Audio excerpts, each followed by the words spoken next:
الله، ايه ده؟ مفتاح ذهبي كان مستخبي تحت السرير؟ يا ليلي، تعالي شوفي معايا بسرعة. مالك يا ديدو؟ بتنده كده ليه؟ إيه اللي حصل؟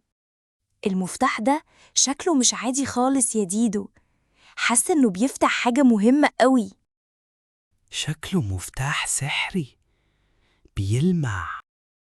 المفتاح ده شكله بيفتح حاجة سحرية. واو، البوابة السحرية فتحت بجد. بس يا ترى ايه اللي هيحصل بعد كده؟ لو عايزين تعرفوا السر، اشتركوا في القناة دلوقتي ودوسوا على علامة سبسكرايب قدامكم على الفيديو. وما تنسوش استنونا كل سبت وتلات الساعة 7 مساء، هتعيشوا معانا مغامرات ما حصلتش.